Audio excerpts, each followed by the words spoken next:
What it do, modified family? We are back again. I'm at work. I am not in the Honda library right now.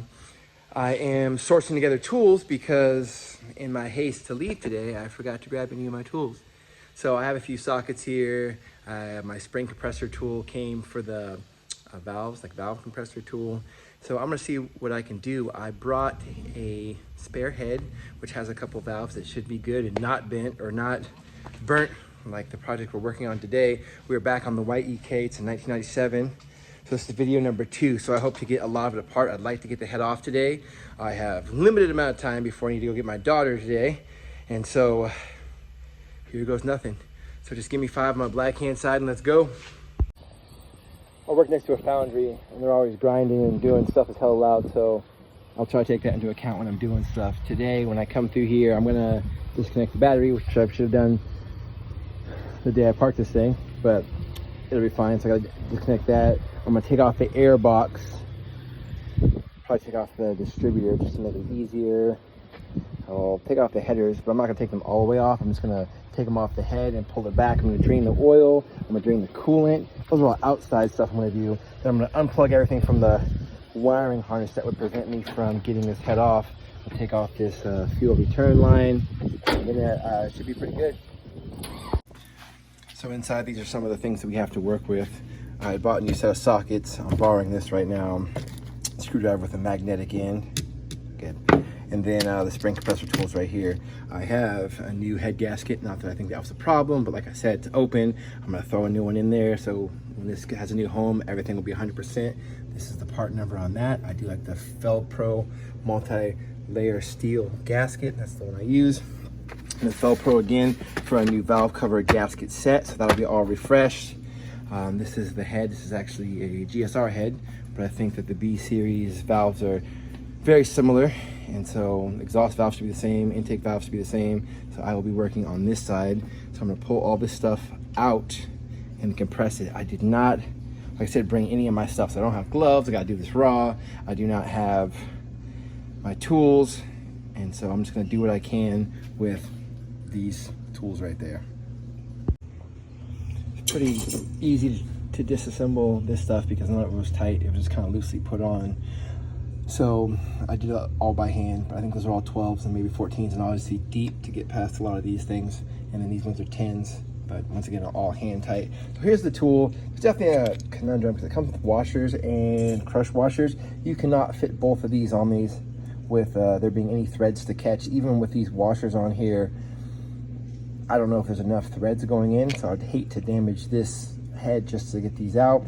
So I cranked it down with a 14 mil for these ones, just till it felt snug in there, and then I'll be able to actuate this. This is a 17 for this one, and I'll be able to press this down. I really want to show more, but I can't hold my phone with one hand and do it. But this is going to go into like that. It's going to sit on one of those, and this is going to screw in here. I'll be careful not to cross thread that. Perfect. Okay, it's in there. Good. So yeah, so basically it's going to go in there, and then that's when this screwdriver is going to come in handy because it's got a magnetic tip. So as soon as I compress that valve enough, I can grab the retainers with this and put them in one of these little plastic baggies so I don't lose them. And then these 2 valves will be out and ready to go in another car, even though it's nowhere near me being able to put them back into the other head.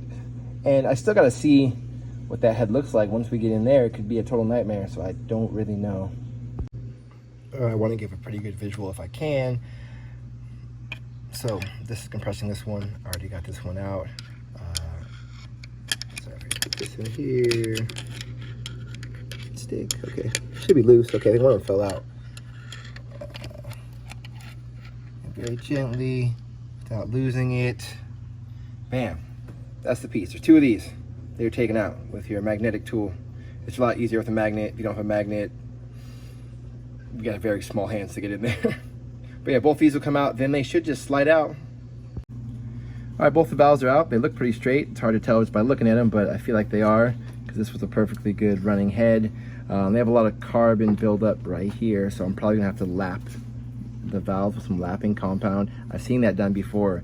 What makes me so nervous about all this is my first time doing it solo. It's like playing that video game back in the day where you could get your big brother to help you beat that boss level. Well, I don't have that anymore, so I'm just kind of figuring it out as we go, and I really need to sell this car, and I need it to be good because I want to be known for selling good quality stuff that's going to last because the work was done right. So yeah, I'm going to see if my mechanic has any like ATF or gas load, just some sort of solvent that's not going to hurt the steel, it's not going to pit this, but just going to help remove some of this carbon buildup. But yeah, the most important thing is that, and then it'll have to be like using some lapping compound, that little tool, to make sure it seats into the other head just perfectly. And I'm still fingers crossed that the other head is even usable, but it seems like everything is working except for that, I think, cylinder number 3. So I'm going to take it outside and I am going to start pulling stuff. We're definitely doing the thing, making good progress. Coolant lines off here, radiator drained. Some of it spilled. I was trying to be careful with that. I can wash this up as soon as I'm done today. I'll spray off the ground. I just plug this up, distributor off, valve cover off.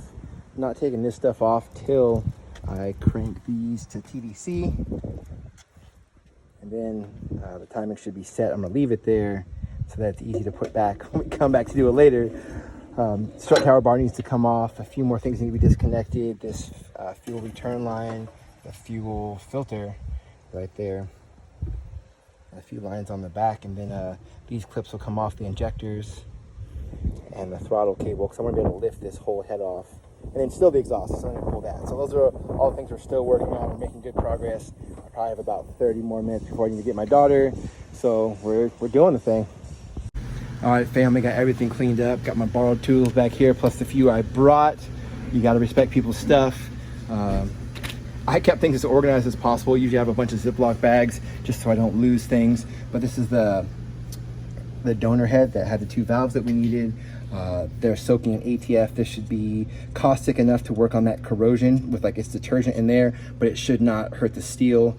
I learned my lesson with acid. I'm not messing with that no more. But yeah, everything's put away, and let's go out and look at the car real quick. So yeah, super stoked how everything came out. I got the fuel lines off both sides. I ended up just taking the fuel pressure regulator off. I got the injector clips all off. This is a OBD2, so that's super easy. They just unplug. Of course, the battery's out and everything's pulled back. The hoses are all disconnected. The only hose that's not disconnected is that one that goes to the brake booster. And then I think I have all the other lines free. And then I just need to get the timing belt off. I got the cover off. I cranked it to match it to TDC. And so that belt's ready to come off with everything in time.